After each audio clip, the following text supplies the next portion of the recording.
اب ہماری سمجھ میں یہ بات آ رہی تھی کہ سروج کے لیے 2 کہاروں والی پالکی کیوں استعمال کی گئی تھی۔ ان تنگ راستوں پہ بڑی پالکی استعمال ہو ہی نہیں سکتی تھی۔ گھوڑے اس پولیس رات نما راستے کے پار ہی رہ گئے تھے۔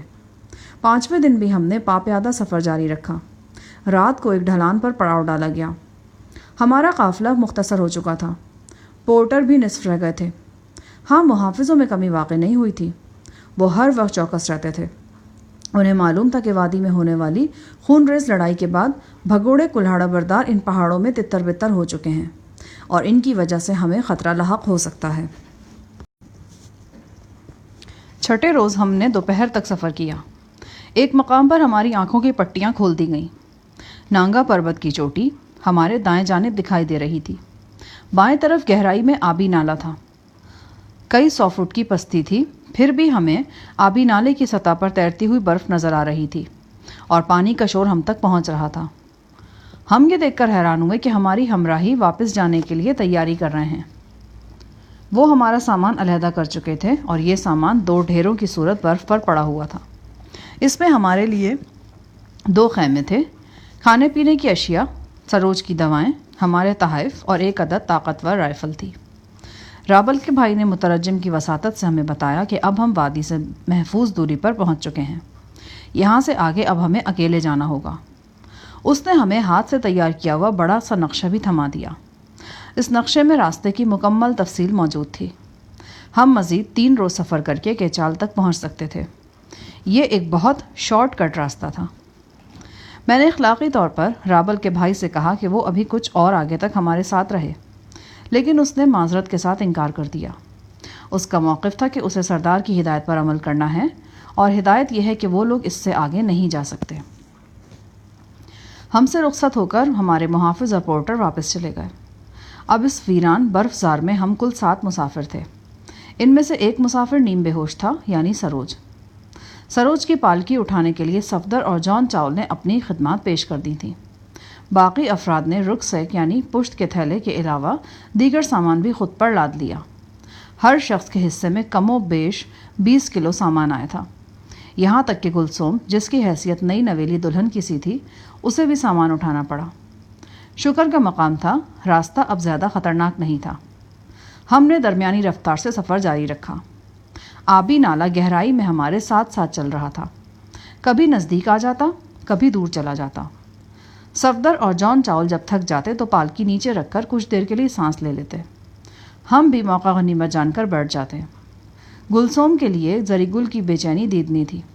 شاید اس کا دل چاہ رہا تھا کہ وہ گلسوم کے ساتھ اڑ کر پشاور پہنچ جائے اور سیدھا کسی نکاح خواہ کے گھر کا دروازہ کھٹکھٹا دے۔ وہ پروانے کی طرح گلسوم کے ارد گرد چکر لگا رہا تھا۔ اس کی بےتابیاں دیکھ کر گلسوم کے چہرے پر گاہے بگاہے رنگ لہرا جاتا۔ میں نے کہا، اوے مجنوں کی اولاد، ابھی تو تمہاری شادی بھی نہیں ہوئی، بعد میں کیا حال ہوگا؟ تم تو کسی کو پہچانو گے بھی نہیں۔ پہچاننے کے قابل بھی نہیں رہے گا جناب، یہ پورے 1 مہینے بعد تو یہ گھر سے نکلے گا۔ صفدر نے لقمہ دیا۔ اس وقت تک نظر کمزور ہو چکی ہوگی، سر کسی بابے کی طرح ہل رہا ہوگا۔ لوگ عشق میں ناکام ہو کر جان گنوا دیتے ہیں، یہ عشق میں کامیاب ہو کر جان گنوا دے گا۔ صفدر صاحب، آپ بیچ میں مت بولیں، آپ ہماری محبت کی گہرائی کو نہیں سمجھتا۔ اللہ کرے کبھی آپ پر بھی ایسا وقت آئے، پھر ہم پوچھے گا کہ وقت کاٹنا کتنا مشکل ہوتا ہے۔ صفدر نے کہا، کبھی روزہ رکھا ہے تم نے؟ الحمدللہ، بہت رکھا ہے۔ شام کے وقت کھانا جب سامنے ہو تو وقت گزارنا مشکل ہوتا ہے یا آسان؟ خوچے بہت مشکل ہوتا ہے۔ بس تو تم جان بوجھ کر وقت کو مشکل بنا رہے ہو، ہر وقت گلسوم کے ارد گرد گھومتے رہو گے تو یہی ہوگا۔ لیکن یہ بیچارہ کرے بھی تو کیا، اسے تو اس کے سوا کچھ نظر بھی نہیں آتا۔ میں نے کہا، استاد صاحب یہ بات نہیں ہے، دراصل ہم چاہتا ہے کہ کلثوم کو دنیا کا تھوڑا سا آوا تو لگے نا، اس کا جھجک دور ہو۔ وہ بالکل معصوم ہے، بالکل سیدھا سادہ۔ جب ہم وادی میں تھا نا تو ایک روز ایک مرغا صاحب، یار خدا کے لیے اس قصے کو چھوڑو، بہت دفعہ سنا ہوا ہے۔ صفدر بولا، اچھا اب کیا پوزیشن ہے؟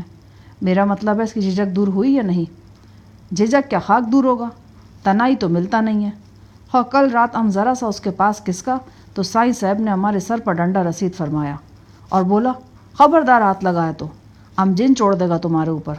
وہ تم کو اتنا لتاڑے گا کہ تم ساری عمر کسی عورت کا نام نہیں لے گا۔ پھر پھر کیا تھا جی، ہمارا سارا جذبات ایک دم لاہوری قلفے کی طرح ٹھنڈا ہو گیا.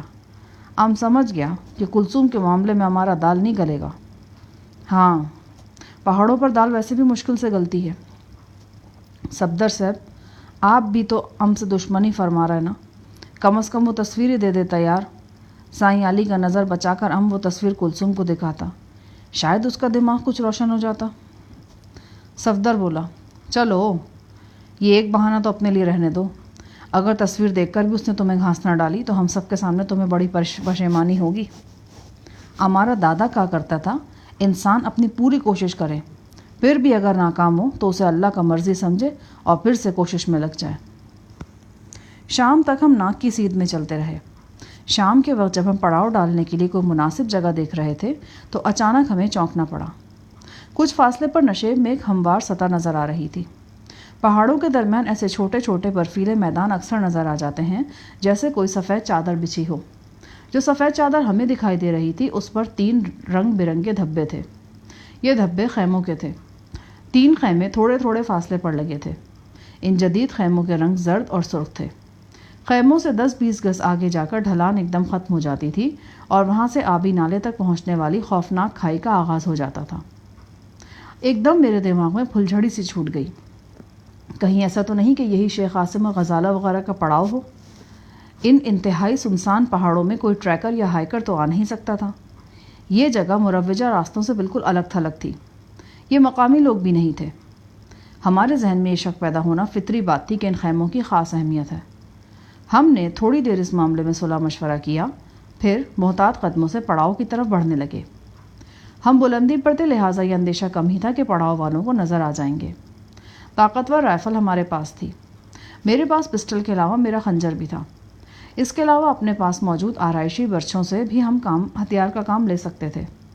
سائیں علی بالکل گمسم نظر آ رہا تھا. اس کے نتنے پھڑپھڑا رہے تھے اور وہ ہواؤں میں جیسے کچھ سونگھنے کی کوشش کر رہا تھا.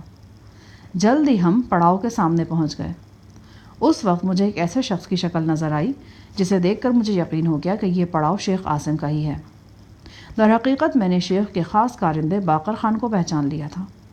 باقر خان سے میری آخری ملاقات ڈیفنس کی کوٹھی میں ہوئی تھی جہاں میں شیخ پر حملہ کرنے کی غرض سے داخل ہوا تھا. باقر خان کو پہچانتے ہی میری رگوں میں خون کی گردش انتہا کو پہنچ گئی. یہ احساس بجلی کی طرح دل و دماغ میں تڑپا کہ میں ایک بار پھر غزالہ کے قریب تر ہوں. آج سے 3-4 ماہ پہلے جب میں گلگت سے روانہ ہوا تھا تو غزالہ اور عاصم میری روانگی سے بالکل بے خبر تھے. میں بڑی رازداری سے گھر چھوڑ کر آ گیا تھا. اس دن کے بعد ہماری ملاقات آج ہو رہی تھی. باقر خان نے بھی شاید ہمیں دیکھ لیا تھا. وہ خیموں کی طرف گیا اور تھوڑی ہی دیر بعد 2-3 حوالے خیموں سے باہر نظر آنے لگے. ان میں سے ایک یقیناً شیخ عاصم تھا. میں نے شیخ کو اس کے چوڑے چکلے جسم اور گھنگریالے بالوں سے پہچانا. میری کلائی میں وہ رسٹ واچ آج موجود نہیں تھی جو مجھے شیخ عاصم کی قریبی یا دوری سے آگاہ کرتی تھی. تاہم اس طرف سے بھی فکر مند ہونے کی ضرورت نہیں تھی. جب سے شیخ کے رویے میں تبدیلی واقع ہوئی تھی اس نے رسٹ واچ کا سسٹم آف کر دیا تھا. وہ لوگ ساکت کھڑے ہماری طرف دیکھ رہے تھے. ہمارے چہروں پر اونی ٹوپیاں تھیں، داڑھیاں بڑی ہوئی تھیں اور لباس عجیب و غریب تھے. 1-2 منٹ میں ہم آمنے سامنے پہنچ گئے. میں نے شیخ عاصم اور غزالہ کو شناخت کر لیا. عاصم کی طرح غزالہ بھی کوپیمائی کے لباس میں تھی. جیکٹ، ٹراؤزر، مفلر، ہاتھوں پر دستانے نظر آ رہے تھے. ایک اجنبی شخص بھی غزالہ اور شیخ عاصم کے ساتھ موجود تھا. میں گرم جوشی سے شیخ عاصم کی طرف بڑھنا چاہ رہا تھا لیکن اچانک ٹھٹک گیا. میرے بڑھتے ہوئے قدموں کو جیسے ایک دم بریک لگ گئے تھے. مجھے شیخ اور غزالہ کے چہروں پر وہ شناسائی نظر نہیں آ رہی تھی جو آنی چاہیے تھی. ہم بالکل آمنے سامنے پہنچ گئے تھے. یہ ممکن نہیں تھا کہ شیخ عاصم اور غزالہ نے ہمیں پہچانا نہ ہو. پھر ان کے چہروں پر وہ جوش و خروش کیوں نہیں دکھائی دیا تھا؟ سیکنڈ کے 10ویں حصے میں مجھے یہ بات سمجھ آ گئی کہ کوئی گڑبڑ ہے. شیخ عاصم کی آواز ابھری، السلام علیکم. آپ لوگ پاکستانی معلوم ہوتے ہیں. شیخ کے اس فقرے نے میرے تمام اندیشوں کی تصدیق کر دی. کوئی وجہ تھی کہ شیخ مجھے پہچانتے ہوئے بھی پہچان نہیں رہا تھا. کہیں یہ لوگ کسی مصیبت میں تو نہیں تھے؟ میرا دھیان خود بخود شیخ عاصم کے پہلو میں کھڑے شخص کی طرف چلا گیا. وہ کوئی مقامی شخص تھا. شلوار قمیص کے اوپر اس نے بہت بھاری بھرکم جیکٹ پہن رکھی تھی. اس کے ہاتھ جیبوں میں تھے. ہاں جناب، ہم پاکستانی ہیں. ہمارے ایک ساتھی کا تعلق فلپائن سے ہے. یہ ڈولی کیسی ہے؟ اس میں ایک بیمار خاتون ہے۔ کہاں سے آ رہے ہیں آپ لوگ؟ شیخ عاصم انگلش میں بات کر رہا تھا۔ موزینو پاس کی طرف ٹریکنگ کے لیے نکلے تھے۔ راستہ بھٹک کر دور نکل گئے، کئی دن پریشانی میں کاٹے۔ اسی دوران میں ہماری ساتھی پر اعصابی دورہ پڑ گیا۔ ہاں، زیادہ بلندی کی وجہ سے اس قسم کی تکالیف بھی ہو جاتی ہیں، شیخ عاصم نے تبصرہ کیا۔ غزالہ یکٹک میری طرف دیکھ رہی تھی۔ اس کے ہونٹ خاموش تھے لیکن نگاہ بات کرنا چاہ رہی تھی۔ صفدر نے شیخ عاصم سے پوچھا، آپ لوگ کہاں سے تشریف لا رہے ہیں؟ شیخ عاصم نے بھی ہم سے ملتا جلتا جواب دیا۔ ہم ہائیکنگ کے لیے نکلے ہوئے تھے۔ ہماری خواہش تھی کہ ایوالانس یعنی برفانی تودوں کی تصویر کشی کریں۔ سنا کہ اس علاقے میں کافی ایوالانس گرتے ہیں۔ شیخ کے لہجے میں تناؤ صاف محسوس کیا جا سکتا تھا۔ میرے ساتھ ساتھ صفدر اور زریگل بھی معاملے کی سنگینی کو پوری طرح محسوس کر رہے تھے۔ اس بات میں اب شبہ کی ذرہ بھر بھی گنجائش نہیں تھی کہ وہ کسی مصیبت میں گرفتار ہے۔ وہ مصیبت کیا ہو سکتی تھی؟ 90% امکان اس بات کا تھا کہ جو شخص ان کے ساتھ کھڑا ہے وہ مسلح ہے۔ ممکن تھا کہ اس کی جیب میں ریوالور وغیرہ ہو، اور اگر ایسا نہیں تھا تو خیمے میں اس شخص کے ساتھ ہی موجود ہو سکتے تھے۔ ہو سکتا تھا کہ ان لوگوں نے غزالہ اور شیخ کو نشانے پر لے رکھا ہو۔ پھر ایک امکان یہ بھی تھا کہ شیخ کا کوئی ساتھی بطور یرغمال ان لوگوں کے قبضے میں ہو۔ میں نے خیموں کی طرف دیکھا اور نہ جانے کیوں مجھے احساس ہوا کہ نادیدہ آنکھیں مجھے گھور رہی ہیں۔ کیا آپ یہاں پڑاؤ کرنا چاہ رہے ہیں؟ شیخ نے پوچھا۔ ارادہ تو کچھ ایسا ہی ہے۔ حقو! سائیں علی نے زوردار نعرہ لگایا۔ آپ جہاں چاہے ڈیرا لگا لیں، لیکن اگر ہمارا مشورہ مانے تو سامنے والے ٹیلے کے پاس چلے جائیں۔ شمال کی طرف سے جو ہوا چل رہی ہے اس سے آپ کا بچاؤ ہو جائے گا۔ عاصم کی بات یوں تو درست تھی، مگر میں صاف دیکھ رہا تھا کہ اس مشورے کے پیچھے کوئی دباؤ بھی ہے۔ شاید شیخ عاصم کسی مجبوری کے تحت یہ مشورہ دے رہا تھا۔ تھوڑی سی تفصیل پوچھنے کے بعد میں نے اس بات پر رضامندی ظاہر کر دی کہ ہم ٹیلے کے پار خیمے لگائیں گے۔ اس دوران میں ہمیں یہ اندازہ ہو چکا تھا کہ شیخ اور عاصم غزالہ کے علاوہ یہاں کم و بیش 8 اور افراد موجود ہیں۔ ان میں 4 قلی تھے، 2 شیخ عاصم کے ساتھی تھے اور 2-3 کے بارے میں کوئی اندازہ قائم نہیں کر سکا تھا۔ پورٹروں کے لیے جو خیمہ لگایا گیا تھا وہ کافی بڑا تھا۔ شیخ عاصم کا کارندہ باقر خانسی خیمے کے باہر کھڑا تھا۔ سب لوگوں کے چہروں پر تناؤ اور پریشانی کی کیفیت صاف محسوس کی جا سکتی تھی۔ خاص طور سے پورٹرز کے چہرے تو پریشانی کی منہ بولتی تصویر تھے۔ زیادہ دیر وہاں ٹھہرنا ہمیں مشکوک بنا سکتا تھا۔ ہم چند رسمی باتیں کرنے کے بعد اس ٹیلے کی طرف بڑھ گئے جس کے عقب میں ہمیں خیمہ زن ہونا تھا۔ در حقیقت شیخ عاصم کی زبان سے پہلا جملہ سننے کے بعد ہی ہمیں اندازہ ہو گیا تھا کہ یہاں کوئی گڑبڑ ہے۔ صفدر کے علاوہ سائیں علی اور زریگل نے بھی عقل مندی کا مظاہرہ کیا کہ صورتحال کو جلدی سے جانچ لیا اور شیخ اور غزالہ وغیرہ سے بالکل اجنبیوں کی طرح ملے۔ ٹیلے کی دوسری جانب بھی ہموار جگہ تھی۔ یہاں ہوا کی کاٹ بھی کم تھی، تاہم وہ وسیع وادی دکھائی نہیں دیتی تھی جو نالے کے کنارے سے نظر آ رہی تھی۔ ہم نے جلدی جلدی خیمے کھڑے کیے، لیمپ روشن کیے، آگ جلائی اور سر جوڑ کر بیٹھ گئے۔ 1 گھنٹہ پہلے ہم سوچ بھی نہیں سکتے تھے کہ یوں اپنی راہ پر چلتے چلتے اچانک شیخ اور غزالہ سے ہماری ملاقات ہو جائے گی، اور ملاقات بھی اس انداز میں ہوگی کہ دل و دماغ میں سینکڑوں وسوسے جاگ اٹھیں گے۔ میری طرح صفدر کو بھی پختہ یقین ہو گیا تھا کہ شیخ عاصم اپنی اہلیہ اور ساتھیوں سمیت کسی کڑی مشکل میں ہے۔ یہ مشکل کیا تھی؟ فوری طور پر ذہن میں یہی بات آتی تھی کہ کچھ لوگوں نے انہیں گن پوائنٹ پر رکھا ہوا ہے۔ یقیناً ہماری آمد سے پہلے انہیں بری طرح ڈرایا دھمکایا گیا تھا اور ہدایت کی گئی تھی کہ وہ ہمارے سامنے بالکل نارمل نظر آنے کی کوشش کریں۔ اگر ہماری جگہ کوئی اور ہوتا تو شاید اتنی آسانی سے صورتحال کی سنگینی کا اندازہ نہیں لگا سکتا تھا، لیکن ہمارا معاملہ مختلف تھا۔ ہمیں آگاہ کرنے کے لیے شیخ عاصم اور غزالہ کو کسی قسم کا تردد نہیں کرنا پڑا تھا۔ ان کا رویہ ہی سب کچھ بیان کر گیا تھا۔ راستے میں سردار رابل کا بھائی بار بار کہتا رہا تھا کہ ان پہاڑوں میں شکست خوردہ کلہاڑا بردار گھوم رہے ہیں اور وہ اجنبی لوگوں کے لیے خطرے کا باعث بن سکتے ہیں۔ لیکن یہاں ایک اور ہی معاملے سے سابقہ پڑ گیا تھا۔ جن لوگوں نے شیخ کے پڑاؤ پر قبضہ جما رکھا تھا ان میں سے کوئی بھی کلہاڑا بردار نظر نہیں آتا تھا۔ کلہاڑا برداروں کی سب سے بڑی نشانی ان کے لمبے بدبودار بال تھے اور کانوں کے بڑے بڑے بالے تھے۔ پھر یہ کون لوگ تھے؟ اس کے علاوہ یہ بھی سوچنے کی بات تھی کہ ان کی تعداد کیا ہے اور ان کے پاس کیسا اسلحہ ہے۔ اس نئے واقعے کے بعد ہماری بھوک اڑ گئی تھی۔ تھوڑا بہت کھانا کھایا اور اس تشویشناک صورتحال پر غور کرنے لگے۔ غزالہ کی موجودگی ہم سب کے لیے خطرے کا الارم بجا رہی تھی۔ ایک جوان خوبصورت لڑکی کا گن پوائنٹ پر بے بس ہو جانا ہولناک نتائج کا حامل ہو سکتا تھا۔ اب معلوم نہیں کہ وہ کب سے اس بے بسی کا شکار تھی اور اس کے شوہر نامدار نے اس بے بسی کے خاتمے کے لیے کیا کیا تھا۔ جوں جوں وقت گزرتا جا رہا تھا میرے صبر کا پیمانہ لبریز ہو رہا تھا۔ مجھے یوں لگ رہا تھا جیسے قدرت نے مجھے خاص راستے پر چلا کر ایک خاص وقت میں خاص مقصد کے لیے یہاں بھیجا ہے، اور یہ مقصد تھا غزالہ عاصم کی بے بسی کا خاتمہ۔ جو ہی پہاڑوں پر اندھیرا گہرا ہوا اور برف کی سفید چادر رات کی سیاہی میں سیاہ ہوئی، میں اپنی جگہ سے اٹھ کھڑا ہوا۔ صفدر میرے اٹھنے کا مطلب سمجھ رہا تھا۔ احتیاط سے شاہ جہاں صاحب، ہم بھی آپ کے ساتھ چلے؟ زری نے پوچھا۔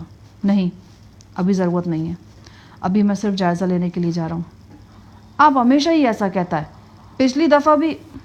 میں نے آنکھیں نکال کر اسے گھورا تو زری گل بولتے بولتے خاموش ہو گیا۔ میں نے ملیشیا کی شلوار قمیض پہن رکھی تھی۔ میری جیکٹ کی جیب میں پسٹل موجود تھا۔ حسب دستور پنڈلی سے خنجر بھی لگا ہوا تھا۔ میں خیمے سے باہر نکلا اور بے حد احتیاط سے اس ڈھلان کی طرف چل پڑا جس کے آخر میں سینکڑوں فٹ گہری کھائی تھی، اور کھائی کی تہہ میں آبی نالے کا برفیلا پانی شور مچا رہا تھا۔ عاصم اور اس کے ساتھیوں کے خیمے اسی کھائی کے کنارے پر تھے۔ ان خیموں تک میرا سفر بہت طویل اور صبر آزما ثابت ہوا۔ آخری 100 گز کا فاصلہ میں نے برف پر اوندھے منہ رینگ کر طے کیا۔ رات بے حد تاریک تھی۔ اس تاریکی میں پانی اور ہوا کے مدھم شور کے سوا کوئی اور آواز نہیں تھی، لیکن جب میں خیمے کے بالکل نزدیک پہنچا تو بہت مدھم انسانی آوازیں سنائی دینے لگیں۔ یہ خیمے کوپیمائی کے عام خیموں سے بڑے تھے۔ ایک خیمہ تو خیر کافی بڑا تھا۔ چھوٹے خیموں میں بھی 3-4 افراد فی خیمہ سما سکتے تھے۔ 2 خیموں کے اندر لیمپس کی ہلکی روشنی تھی، تیسرا تاریک نظر آ رہا تھا۔ میں جس خیمے کے قریب پہنچا وہ روشن تھا۔ میں بے آواز سرکتا ہوا خیمے کے ساتھ جا لگا۔ یہ بڑی ہی پرخطر قربت تھی۔ چھینک، کھانسی یا کوئی بھی ہلکی سی آہٹ خیمے کے مکینوں کو میری موجودگی سے آگاہ کر سکتی تھی۔ خیمے کے اندر سے ابھرنے والی آوازیں اب میں سن سکتا تھا۔ میں نے اندازہ لگایا کہ خیمے میں شیخ عاصم اور غزالہ کے علاوہ کوئی تیسرا شخص بھی موجود ہے۔ وہ کوئی مقامی تھا اور ٹوٹی پھوٹی انگلش میں بات کر رہا تھا۔ اس کا لہجہ جارحانہ تھا۔ وہ غزالہ سے مخاطب تھا۔ دیکھو لڑکی، اس میں میری کوئی غرض نہیں ہے۔ میں تو تمہارے اور مالک کے درمیان راضی نامہ کرانا چاہتا ہوں اور بس۔ تم اپنی یہ گندی بکواس بند نہیں کر سکتے؟ شیخ عاصم کی دھاڑتی ہوئی آواز سنائی دی۔ جواب میں اجنبی شخص نے جو کچھ کہا اس کا مفہوم کچھ یوں تھا: ابھی تو تم صرف گندی بکواس ہی سن رہے ہو۔ اگر تمہاری ہٹ دھرمی دور نہ ہوئی اور سردار واپس آ گیا تو پھر تم کو بہت سا گند بھی دیکھنا پڑے گا، اور یہ بھی بڑی بات نہیں کہ جان سے ہی ہاتھ دھو بیٹھو۔ جب وہ واپس آئے گا تو جب دیکھ لیں گے اس کو بھی۔ مقامی شخص نے قہقہا لگایا۔ پھر تو تمہارے پاس کوئی مہلت ہی نہیں ہوگی۔ وہ غصے میں بھرا ہوا ہوگا، تمہیں اٹھا کر برف پر پٹخے گا اور ادھیڑ کر رکھ دے گا۔ جو کام آسانی اور پیار محبت سے ہو سکتا ہے اسے تم مشکل بنا رہی ہو لڑکی۔ شیخ عاصم غرایا۔ تمہارے منہ سے نکلا ہوا ہر لفظ تمہارے گلے کا پھندا بن جائے گا۔ میری بات یاد رکھنا۔ تمہیں معلوم نہیں کہ تم کس سے بات کر رہے ہو۔ اجنبی بولا۔ میں کوئی غلط بات نہیں کہہ رہا، یہ تو بڑی امن پسندی کی بات ہے۔ دیکھو لڑکی، تم ایک ڈاکٹر ہو، اور ڈاکٹر کا کام کیا ہوتا ہے؟ اس کا کام علاج کرنا ہوتا ہے۔ تم ڈاکٹر ہو اور ہمارا سردار مریض۔ تمہاری خوبصورتی نے اسے بیمار کر دیا ہے۔ اب وہ تمہاری خواہش کے بخار میں تپ رہا ہے۔ اب اگر تم اس کا بخار دور کر دو گی تو یہ گناہ نہیں علاج ہوگا، یہ خدمت ہوگی۔ وہ کیا کہتے ہیں؟ دکھی انسانیت کی خدمت۔ اور مزے کی بات ہے کہ اس میں دوا دارو بھی خرچ نہیں ہوگا۔ ادھر ڈاکٹر صاحب نے مریض کی نفس پر ہاتھ رکھا اور ادھر مریض بھلا چنگا ہو گیا۔ ایک دم تھوکنے کی آواز آئی۔ اس کے ساتھ ہی چٹاک سے ایک تھپڑ کسی کے گال پر پڑا۔ میں نے اندازہ لگایا کہ غزالہ یا شیخ عاصم نے مقامی شخص کے منہ پہ تھوکا ہے اور جواب میں اس نے تھپڑ جڑ دیا۔ اس کے ساتھ ہی دھما چوکڑی کی آوازیں آنے لگیں۔ کوئی غزالہ کو مار رہا تھا۔ وہ کرہا رہی تھی، سسکیاں بھر رہی تھی۔ پھر اس کے حلق سے ہلکی سی چیخ نکل گئی۔ میرے دماغ میں چنگاریاں سی بھر گئیں۔ غزالہ کو سوئی چبھنے کی تکلیف بھی میرے لیے ناقابل برداشت تھی۔ کہاں یہ کہ اسے مارا جا رہا تھا؟ میرے اعصاب تن گئے اور ہاتھ خود بخود پنڈلی کے خنجر تک پہنچ گیا۔ پلک جھپکتے میں نے ایک طرف سے خیمہ پھاڑ دیا۔ جو منظر مجھے دکھائی دیا وہ مجھے آگ بگولا کرنے کے لیے کافی تھا۔ غزالہ زمین پر گری تھی۔ ایک شخص نے اس کے بال مٹھی میں جکڑ رکھے تھے۔ اس شخص کا دوسرا ہاتھ غزالہ کا گلا دبا رہا تھا۔ غزالہ کی آنکھیں بند تھیں اور چہرے پر کرب کے آثار تھے۔ آہٹ سن کر حملہ آور نے گھوم کر میری طرف دیکھا۔ اس سے پہلے کہ وہ کچھ سمجھتا، میرا خنجر دستے تک اس کے بازو میں گھس گیا۔ وہ کریہ انداز میں چیخا، پھر اس کا ہاتھ قریب پڑی 222 رائفل کی طرف بڑھا۔ میری ٹھوکر نے رائفل کو دور لڑکا دیا۔ اس شخص نے لیٹے لیٹے میرے منہ پر گھونسا مارنا چاہا۔ میں نے یہ وار بآسانی بچایا اور گھٹنے کی ایک شدید ضرب اس کی پسلیوں پر رسید کی۔ پسلی ٹوٹنے کی اطمینان بخش آواز سنائی دی۔ یہی وقت تھا جب غزالہ کے ہونٹوں سے ایک چیخ نکلی اور میری آنکھوں کے سامنے تارے ناچ گئے۔ کسی نے عقب سے میرے سر پر رائفل کے دستے سے کاری ضرب لگائی تھی۔ میں اوندھے منہ غزالہ کے قریب گرا اور پھر وہ لمحہ میری آنکھوں کے سامنے تھا جو بے بسی اور موت کا لمحہ تھا۔ میں نے اپنے کانوں میں فرشتہ اجل کے پروں کی پھڑپڑاہٹ صاف سنی تھی۔ خود کا رائفل کی نال میری طرف اٹھی ہوئی تھی۔ رائفل بردار کا شعلہ فشاں چہرہ گواہی دے رہا تھا کہ وہ لبلبی دبانے کا عزم رکھتا ہے۔ 1 سیکنڈ کے اندر اندر درجنوں گولیاں میرے جسم میں پیوست ہو سکتی تھیں۔ میں نے غیر ارادی طور پر خود کو گولیوں کی بوچھار کے لیے تیار کر لیا۔ عین اسی وقت میری آنکھوں کے سامنے ایک پرچھائی سی لہرائی۔ یقیناً یہ عاصم تھا۔ وہ لپک کر رائفل بردار پر جا پڑا تھا۔ یہی وقت تھا جب خود کا رائفل کی خوفناک تڑ تڑ گونجی۔ یقیناً عاصم کو جانی نقصان پہنچا تھا۔ غزالہ کی چیخ نکل گئی۔ میرے لیے چند ساعتیں کافی تھیں۔ میں تیزی سے اٹھا۔ خنجر بدستور میرے ہاتھ میں تھا۔ میں نے چھلانگ لگائی اور ہوا میں اڑتے ہوئے خنجر رائفل بردار کے سینے میں گھونپ دیا۔ وہ اتنے تیز رفتار حملے کی توقع ہرگز نہیں رکھتا تھا۔ میرے جسم سے ٹکرانے کے بعد اسے شدید جھٹکا لگا اور وہ پشت کے بل میرے نیچے گرا۔ رائفل اس کے ہاتھ سے نکل گئی۔ میں نے رائفل اٹھا کر دوسرے شخص کی طرف سیدھی کر لی۔ خوف سے اس کی آنکھیں بند ہو گئیں اور اس نے چلا کر اپنے دونوں ہاتھ اوپر اٹھا دیے۔ خیمے سے باہر بھاگتے قدموں کی آوازیں آئیں۔ چندی لمحے میں پڑاؤ کے قریباً تمام افراد ہمارے ارد گرد جمع ہو چکے تھے۔ میں نے خود کا رائفل کا رخ ان لوگوں کی طرف کر دیا تھا۔ مجھے کچھ معلوم نہیں تھا کہ ان میں سے کون دشمن ہے اور کون دوست۔ پیچھے ہٹ جاؤ، سب پیچھے ہٹ جاؤ، میں نے چیخ کر کہا۔ وہ گھبرائے اور الٹے قدموں دور ہٹ گئے۔ میں نے عاصم کے کارندے کو آواز دی۔ وہ بھاگ کر آیا۔ اپنے صاحب کو دیکھو۔ شیخ عاصم اوندھے منہ زمین پر پڑا تھا۔ اس کے جسم سے خون نکل رہا تھا۔ غزالہ اس پر جھکی ہوئی تھی لیکن اسے ہاتھ نہیں لگا رہی تھی۔ اس وقت مجھے معلوم ہوا کہ غزالہ کے دونوں ہاتھ پشت پر بندھے ہیں۔ یہی حالت شیخ عاصم کی بھی تھی۔ باقر خان نے جلدی سے شیخ عاصم کو سیدھا کیا۔ اس کا دایاں پہلو خون سے تربتر تھا۔ کم روشنی میں کچھ اندازہ نہیں ہو رہا تھا کہ گولی یا گولیاں کہاں لگی ہیں۔ جس شخص کے سینے میں میرا خنجر ترازو ہوا تھا وہ ساکت پڑا تھا۔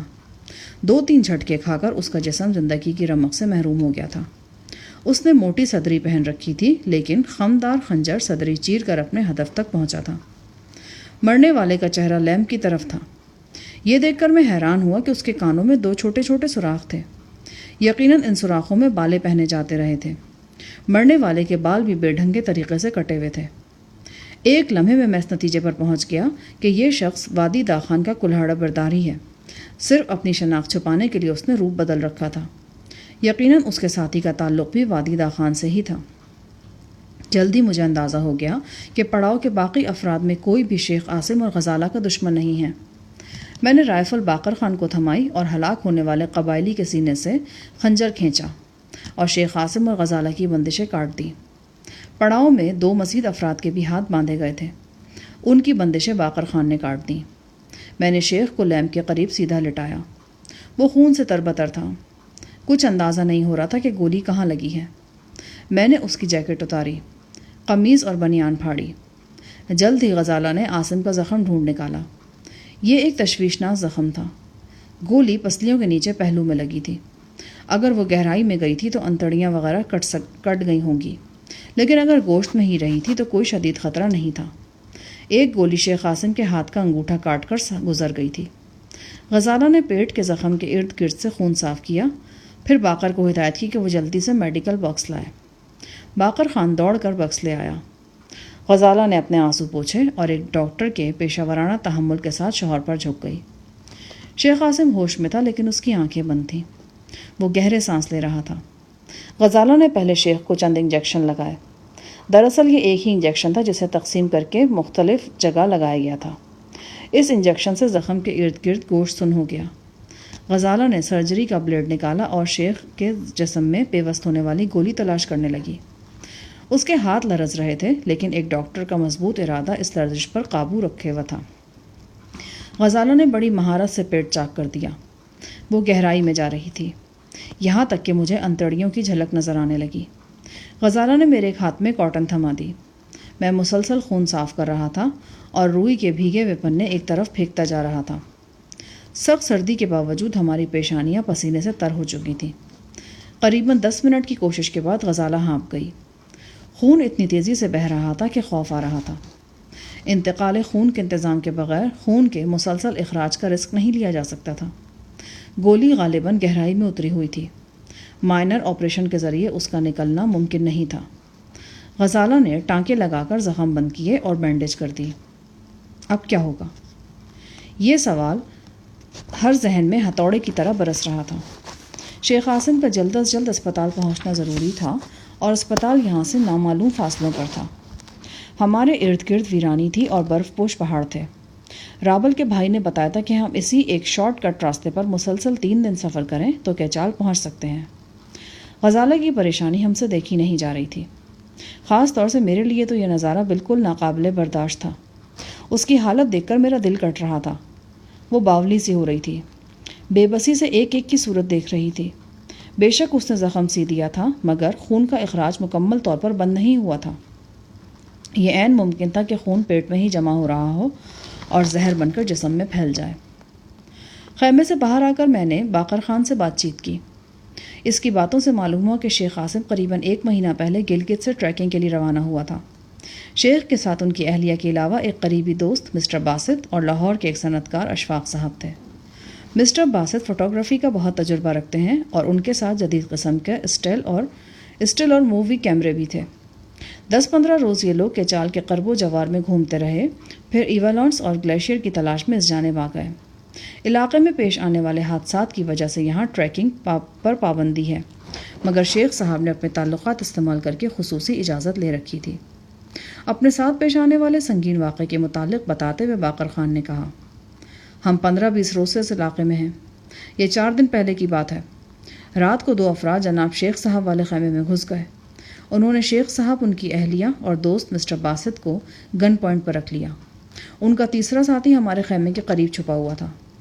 جو ہی ہم چیخ سن کر باہر نکلے، ہمارے پاؤں میں تابڑ توڑ گولیاں برسائی گئیں اور ہاتھ اٹھانے کا حکم دیا گیا۔ رائفل بردار بڑی اچھی پوزیشن میں تھا اور دکھائی نہیں دے رہا تھا۔ مجبوراً ہمیں غیر مسلح ہونا پڑا۔ ان لوگوں نے ہمیں باندھ کر ایک خیمے میں ڈال دیا۔ بعد میں وہ وحشیوں کی طرح کھانے پر ٹوٹ پڑے۔ یوں لگتا تھا کہ کئی دنوں کے بھوکے ہیں۔ 2 رائفلوں کے علاوہ ان لوگوں کے پاس کلہاڑے بھی تھے۔ وہ 3-4 روز سے ہمیں مسلسل خوفزدہ کر رہے ہیں۔ خاص طور پر ان کا سردار بڑا بدفطرت انسان ہے۔ اس کے جسم سے ناگوار بو اٹھتی ہے اور جسم پر جانوروں کی طرح بال ہیں۔ ایک روز تو میں نے اسے کچا گوشت بھی کھاتے دیکھا تھا۔ اب وہ شخص کہاں ہے؟ باقر خان نے کہا، ان میں سے ایک شخص ٹوٹی پھوٹی انگریزی میں بات کر لیتا ہے۔ اس نے بتایا کہ اس علاقے میں ان کے کچھ اور ساتھی بھی ہیں۔ سردار ان کی تلاش میں گیا ہے۔ امید ہے کہ آج رات یا کل صبح تک واپس آ جائے گا۔ ان کے پاس اسلحہ کیا ہے؟ ایک رائفل ہے جی، مگر گولیاں زیادہ نہیں ہیں۔ بمشکل 8-10 راؤنڈ ہوں گے۔ اس میں سے بھی 2-3 راؤنڈ اس نے بیگم صاحبہ کو ڈرانے کے لیے چلا دیے تھے۔ بیگم صاحبہ کو ڈرانے کے لیے؟ جی ہاں، وہ بہت تنگ کرتا ہے انہیں۔ پرسوں وہ شیخ صاحب کو باہر برف پر لے گیا۔ ایک سفری تھیلا اور چھوٹا سا خیمہ ان کی کمر سے باندھ دیا۔ مترجم کے ذریعے ان سے کہنے لگا کہ وہ یہاں سے بھاگ جائیں۔ اگر 10 منٹ تک وہ اس کی گولی کی زد سے نکل گئے تو وہ اسے کچھ نہیں کہے گا۔ شیخ صاحب نے اس کی بات ماننے سے انکار کر دیا۔ اس نے مشتعل ہو کر شیخ صاحب پر فائرنگ کر دی۔ وہ نشانہ لے کر گولیاں چلا رہا تھا۔ غالباً اس نے 3 گولیاں چلائیں۔ تینوں گولیاں شیخ صاحب کے سر کے بالوں کو چھو کر گزریں۔ شاید آپ نے دیکھا ہو، ایک جگہ سے ان کے بال جلے ہوئے ہیں۔ باقر جو کچھ بتا رہا تھا وہ خاصا تشویشناک تھا۔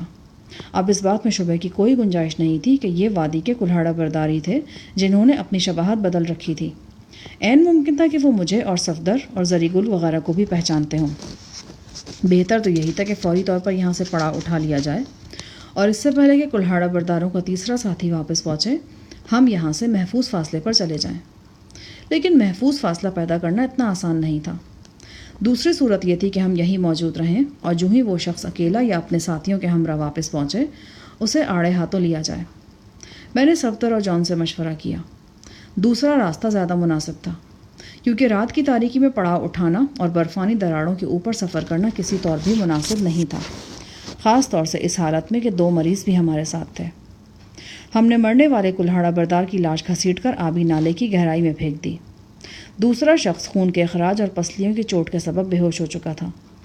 بازو کے زخم سے بری طرح خون رستا رہا تھا اور اب خود ہی بند ہو گیا تھا۔ میں نے اس کی صدری کے نیچے ہاتھ ڈال کر اس کا جسم ٹٹولا۔ ایک پسلی کا فریکچر صاف محسوس کیا جا سکتا تھا۔ قبائلی کی 222 رائفل سمیت پڑاؤں میں 4 رائفلیں تھیں۔ ایک رائفل ہمارے پاس تھی، یعنی اسلحے کے لحاظ سے ہم خاصی مضبوط پوزیشن میں تھے۔ اگر 4-5 قبائلی آ بھی جاتے تو ہم ان سے بخوبی نمٹ سکتے تھے۔ اس ٹھٹرے ہوئے برف زار میں ہم نے ساری رات جاگتے ہوئے گزاری۔ شیخ کو غزالہ نے درد کش اور خواب آور دوا کی بھاری ڈوز دے دی تھی۔ وہ نیم بے ہوشی کی حالت میں تھا، پھر بھی اس کے ہونٹوں سے گاہے بگاہے کرہا نکل جاتی۔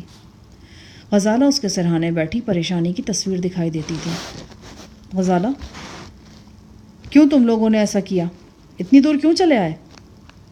آپ جانتے ہیں کہ عاصم کے ذہن میں جو بات سما جائے وہ نکلتی نہیں ہے۔ میں بہت منع کرتی رہی لیکن وہ نہیں مانے۔ باقر خان بتاتا کہ مسٹر باسط فوٹوگرافی کرنا چاہتے تھے، اسی لیے آپ لوگ اتنی دور چلے آئے۔ ہو سکتا ہے یہ بات بھی ہو، لیکن اصل بات آپ بھی جانتے ہیں۔ کیا اصل بات؟ غزالہ نے نمناک نظروں سے میری طرف دیکھا۔ غم و اندھوں نے اس کی موہنی صورت کو عجیب سی ملاحت دے دی تھی۔ آپ گلگت سے بن بتائے روانہ ہو گئے تھے، پھر انکل صاحب کی زبانی ہمیں پتہ چلا کہ آپ منسٹر منصور کی نیم پاگل بیوی کو لے کر کسی نامعلوم سفر پر روانہ ہوئے ہیں۔ پورے 1 ماہ تک ہم نے گلگت میں ہی قیام کیا اور بہت بے چینی سے آپ کا انتظار کرتے رہے۔ پریشانی روز بروز بڑھتی جا رہی تھی۔ آخر عاصم سے رہا نہ گیا۔ انہوں نے فیصلہ کیا کہ وہ کچال کی طرف جائیں گے۔ ان کے دوست مسٹر باسط کو ٹریکنگ کا بھی شوق ہے۔ عاصم نے انہیں بھی دبئی سے بلا لیا۔ پوری تیاری کے ساتھ ہم لوگ نکل کھڑے ہوئے۔ شروع میں اس قدر آگے آنے کا ارادہ نہیں تھا، مگر جو آگے بڑھتے گئے ارادہ بدلتا گیا، یہاں تک کہ ہم اس دور دراز علاقے میں آ پہنچے۔ جو کچھ بھی ہوا بہت برا ہوا۔ اب یہاں سے جانے کا کیا ہوگا؟ عاصم کی حالت تو تم دیکھ ہی رہی ہو۔ غزالہ اٹھ کر خیمے کے گوشے میں گئی اور وہاں سے ایک بڑا سفری تھیلا اٹھا لائی۔ اس تھیلے میں سے اس نے بڑے سائز کا ایک ٹرانسمیٹر نکال کر میرے سامنے رکھا۔ یہ لانگ رینج ٹرانسمیٹر ہے۔ چند روز پہلے عاصم کے چال کے بیس کیمپ سے رابطہ کرنے کی کوشش کر رہے تھے تو کسی فوجی پوسٹ سے رابطہ ہو گیا تھا۔ وہاں سے کسی میجر شوکت صاحب نے بات کی تھی۔ اس پوسٹ کا کوڈ نیم شاہ زوری ہے۔ عاصم نے فریکوینسی وغیرہ اس کاغذ پر نوٹ کر کے رکھی ہے۔ آپ کوشش کر کے دیکھیں، شاید رابطہ ہو جائے۔ میں نے ٹرانسمیٹر کا معائنہ کیا۔ بیٹری بڑی اچھی حالت میں تھی۔ غزالہ کی بتائی ہوئی فریکوینسی پر میں نے بار بار رابطے کی کوشش کی لیکن کوئی جواب نہیں ملا۔ بیٹری کمزور ہونے کے ڈر سے ہم نے کوشش صبح تک کے لیے ترک کر دی۔ رات جیسے تیسے کٹ گئی۔ صفدر ساری رات رائفل گود میں رکھ کے چوکس بیٹھا رہا۔ زری گل، گلسوم، سروج اور سائیں علی دوسرے پڑاؤ میں تھے۔ ایک رائفل زری گل کے پاس بھی تھی۔ اگلی صبح میں نے پھر ٹرانسمیٹر پر کوشش کی۔ میری دوسری یا تیسری کوشش ہی کامیابی سے ہمکنار ہوئی۔ دوسری طرف سے خاصی صاف اور واضح آواز سنائی دی۔ کوئی شخص پرتگالی لہجے میں بول رہا تھا، ہیلو شاہزوری پوسٹ، ہیلو شاہزوری پوسٹ۔ جیسا کہ بعد میں مجھے معلوم ہوا کہ وہ پوسٹ کا آپریٹر تھا۔ ایک مختصر مکالمے کے بعد اس نے میری بات میجر صاحب سے کرا دی۔ میجر صاحب کا لہجہ سخت تھا مگر وہ کوآپریٹو شخص تھا۔ میں نے مختصر الفاظ میں اپنی مصیبت سے آگاہ کیا۔ میں نے انہیں بتایا کہ یہ غیر ملکی مہمان کا معاملہ ہے اور اگر مدت پہنچنے میں تاخیر ہوئی تو اس کی جان کو خطرہ بھی لاحق ہو سکتا ہے۔ غیر ملکی مہمان کی جان اسی صورت میں بچ سکتی ہے کہ انہیں ہیلی کاپٹر کے ذریعے پک کر لیا جائے۔ میجر صاحب کچھ دیر سوچتے رہے، پھر انہوں نے ہمارے کیمپ کا حدود اربہ پوچھا۔ میں نے نقشے کی مدد سے انہیں اپنی لوکیشن سے آگاہ کیا۔ انہوں نے کہا کہ یہ کافی دشوار راستہ ہے، ویسے بھی ہیلی کا حصول خاصا مشکل ہے، بہرحال وہ کوشش کرتے ہیں۔ میجر صاحب کی ہدایت کے مطابق ہم نے 1 گھنٹے بعد پھر رابطہ کیا۔ انہوں نے ہمیں خوشخبری سنائی کہ ایک لاما ہیلی کاپٹر خوراک لے کر K2 بیس کیمپ کی طرف جا رہا ہے۔ اگر موسم صحیح رہا تو واپسی میں ہمارے مریض کو پک کرنے کی کوشش کرے گا۔ میجر صاحب نے ہمیں کچھ ضروری ہدایات دی اور متوقع ٹائم دوپہر 11:30 کا بتایا۔ جو ہیلی کاپٹر آ رہا تھا اس کا نام لاما بتایا گیا تھا۔ ہمیں معلوم نہیں تھا کہ یہ ہیلی کاپٹر چھوٹا ہے یا بڑا اور اس میں کتنے آدمیوں کی گنجائش ہوگی۔ بہرحال میرا ارادہ تھا کہ اگر تھوڑی بہت بھی گنجائش نکل آئی تو سروج کو ضرور سوار کرانے کی کوشش کروں گا۔ ہم نے تیاری مکمل کر کے 11 بجے ہی ہیلی کاپٹر کا انتظار کرنا شروع کر دیا۔ حد نگاہ تک پھیلے ہوئے برفزار میں بیٹھ کر نیلے آسمان پر کسی متحرک نقطے کی تلاش کرنا بڑا جان جوخم کا کام تھا، خاص طور سے اس حالت میں کہ کلہاڑا بردار قبائلیوں کا خطرہ بھی تلوار کی طرح سر پر لٹک رہا تھا۔ گاہے گاہے ذہن میں یہ بات بھی آتی تھی کہ اگر وہ زیادہ تعداد میں یہاں پہنچ گئے اور مسلح بھی ہوئے تو کیا ہوگا۔ میرے دل سے بے اختیار دعا نکل رہی تھی کہ ہیلی کاپٹر جلد یہاں پہنچ جائے۔ عاصم کی حالت ٹھیک نہیں تھی، اسے تیز بخار ہو چکا تھا اور زخم سے خون بھی مسلسل رس رہا تھا۔ شیخ عاصم کیسا بھی تھا، بہرحال اس نے کل رات بے حد جرت کا مظاہرہ کیا تھا۔ اس کے ہاتھ پشت پر بندھے ہوئے تھے۔ مجھے 222 رائفل کی زد میں دیکھ کر اس نے بر وقت اپنی جگہ سے حرکت کی تھی اور رائفل بردار پر جا پڑا تھا۔ اگر یہ کہا جائے تو شاید غلط نہ ہوگا کہ اس نے میرے حصے کی گولی اپنے جسم پر لے لی تھی۔ عاصم کے دل میں کیا تھا یہ میں نہیں جانتا تھا، ویسے بھی یہ ایک علیحدہ موضوع تھا۔ بہرحال فی الوقت میں خود کو عاصم کا احسان مند محسوس کر رہا تھا۔ وہ کہنا سال دشمنی دھندلا سی گئی تھی جو میرے اور اس کے درمیان برسوں سے پائی جاتی تھی۔ 11:30، 12 اور پھر 2 بج گئے۔ ہیلی کاپٹر کا کہیں پتہ نہیں تھا۔ ہم پر مایوسی غالب آنے لگی تھی۔ میں پھر ٹرانسمیٹر پر رابطہ کرنے کے بارے میں سوچ ہی رہا تھا کہ اچانک کھٹ کھٹ کی مدھم آواز نے ہمیں اپنی طرف متوجہ کر لیا۔ یقیناً یہ ہیلی کاپٹر کے پروں کی آواز تھی۔ ہم نے اس آواز کا ماخذ تلاش کیا تو ہماری آنکھیں چمک اٹھیں۔ دور نیلگوں افق پر نانگا پربت کی بائیں جانب سے ایک سیاہی مائل نقطہ نمودار ہو رہا تھا۔ دھیرے دھیرے یہ نقطہ بڑا ہوتا گیا، پروں کی پھڑپڑاہٹ سماعت شکن ہوتی گئی۔ پوما ہیلی کاپٹر کے برعکس یہ کافی بڑا ہیلی کاپٹر تھا۔ پائلٹ نے لینڈ کے لیے ایک ہموار جگہ تلاش کی اور بے حد مہارت سے ٹھوس برف پر اتر گیا۔ تیز ہوا سے ہمارے خیمے اور لباس بری طرح پھڑپڑانے لگے۔ یوں لگا جیسے سردی کی شدت 10 گنا بڑھ گئی ہے۔ میرا خیال تھا کہ ہیلی کاپٹر کے انجن بند کر دیے جائیں گے، مگر ایسا نہیں ہوا۔ مکمل وردی اور ہیلمٹ وغیرہ میں جکڑا ہوا پائلٹ ہیلی کاپٹر سے نکلا اور پنکھے کے نیچے جھک کر چلتا ہوا ہمارے پاس پہنچ گیا۔ السلام علیکم، وہ چیخ کر بولا۔ وعلیکم السلام، میں نے بھی چلا کر جواب دیا۔ مریض کہاں ہے؟ میں نے خیمے کی طرف اشارہ کیا۔ ٹھیک ہے، آپ اسے لے آئیں، ہیلی میں 3 مسافروں کی مزید گنجائش موجود ہے۔ آپ میں سے جو جانا چاہتے ہیں وہ اپنا مختصر سامان لے کر آ جائیں۔ میں نے فوری طور پر صفدر اور جان چاول کے ساتھ مشورہ کیا۔ فیصلہ ہوا کہ سروج کے علاوہ غزالہ اور گلسوم کو بھی بھیج دیا جائے۔ گلسوم ہیلی کاپٹر دیکھ کر سخت خوفزدہ تھی اور وہ اسے کوئی جناتی مخلوق سمجھ رہی تھی۔ میں نے زری گل سے کہا کہ وہ گلسوم کو سمجھانے کی کوشش کرے۔ وہ کیا سمجھاتا، وہ تو خود ہی ڈرا ہوا تھا۔ شاید اسے خوف تھا کہ گلسوم ہیلی کاپٹر سمیت قراقرم کے برفزاروں میں گم ہو جائے گی اور وہ باقی ساری عمر آبی جا دلدار دل ہے پارا پارا گاتا رہے گا۔ ویسے بھی اسے اتنی فرصت نہیں تھی کہ گلسوم کو سمجھا پاتا۔ اس کی ٹوپی پنکھے کی طوفانی ہوا سے بار بار اڑ جاتی تھی۔ وہ بھاگ کر جاتا اور ٹوپی اٹھا کر سر پر رکھ لیتا۔ گلسوم سے بات کرنے کے لیے جھکتا تھا، ٹوپی پھر اڑ جاتی۔ بسد مشکل ہم نے غزالہ کے علاوہ سروج اور گلسوم کو بھی ہیلی کاپٹر میں سوار کرا دیا۔ سروج کو آرام دہ طریقے سے لٹانا ممکن نہیں تھا۔ بہرحال جیسے تیسے اسے سوار کرا دیا گیا۔ ہیلی کاپٹر کو سیدھا گلگت پہنچنا تھا۔ پا پیادہ ایک طویل سفر تھا، لیکن ہیلی کاپٹر نے دنوں کا سفر منٹوں میں طے کرنا تھا۔ ہیلی کاپٹر کے دروازے بند ہوئے تو عملے کے دونوں افراد نے اپنے سفید دستانے ہلا کر ہمیں الوداع کہا۔ میں نے دیکھا کہ غزالہ کی آنکھیں کھڑکی کے شیشے سے لگی ہیں۔ وہ میری طرف دیکھ رہی تھی۔ اس کی آنکھوں میں تشویش کے گہرے سائے تھے۔ ہیلی کاپٹر کے رخصت ہوتے ہی ہم نے بھی پڑاؤ اٹھایا اور اپنا سامان سمیٹنا شروع کر دیا۔ ایک بڑا مسئلہ کلہاڑی بردار کا تھا۔ جان چاول کی تجویز تھی کہ ایک چھوٹے خیمے اور کچھ خوراک کے ساتھ کلہاڑا بردار کو یہیں چھوڑ دیا جائے، لیکن مجھے اور صفدر کو یہ تجویز پسند نہیں آئی۔ کچھ بھی تھا، وہ بہرحال ایک انسان تھا۔ ہم اسے ان ویران برفزاروں میں چھوڑ جاتے تو وہ ٹھٹر کر مر جاتا۔ بے شک اس بات کا امید تھی کہ اس کا سردار دوبارہ آئے گا، لیکن یہ بات یقینی نہیں تھی۔ ویسے بھی کلہاڑا بردار کو اپنے ساتھ لے جانا بے سود مند تھا۔ وادی داخان تک کا راستہ ابھی تک ایک راز تھا۔ ممکن تھا کہ اس شخص کی وجہ سے یہ راز کھل جاتا۔ ہم نے فیصلہ کیا کہ وہ پالکی جو اب تک سروج کے لیے استعمال ہوتی رہی ہے زخمی شخص کے لیے استعمال کی جائے۔ بڑی عجلت کے ساتھ ہم نے اپنا سامان اپنی کمروں پر لادا اور نقشے کے مطابق جنوب مغرب کی طرف روانہ ہو گئے۔ عاصم کا عربی دوست باسط اور پاکستانی صنعت کار اشفاق احمد بھی ہمارے ساتھ تھے۔ پورٹر سمیت ہمارا قافلہ کل 12 افراد پر مشتمل تھا۔ کچال تک کا سفر نہایت طویل اور کٹھن تھا۔ ہمیں پورے 4 روز لگے۔ راستے میں کئی دشوار نالوں کو پار کرنا پڑا۔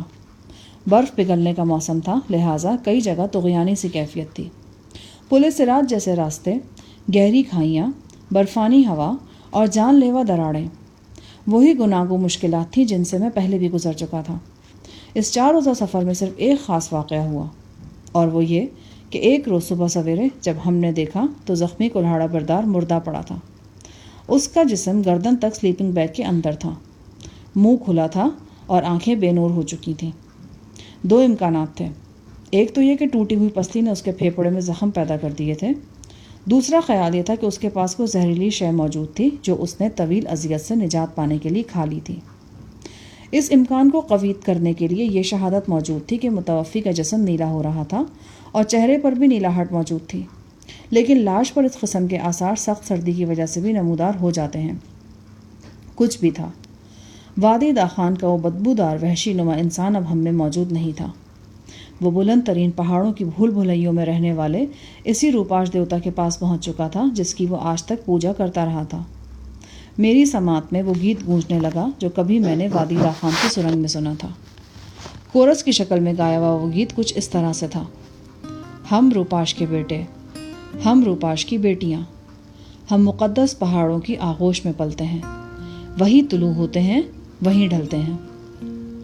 کلہاڑا بردار کی لاش ہم نے ایک نامعلوم ڈھلان پر برف کی قبر میں دفن کی اور اپنا سفر جاری رکھا۔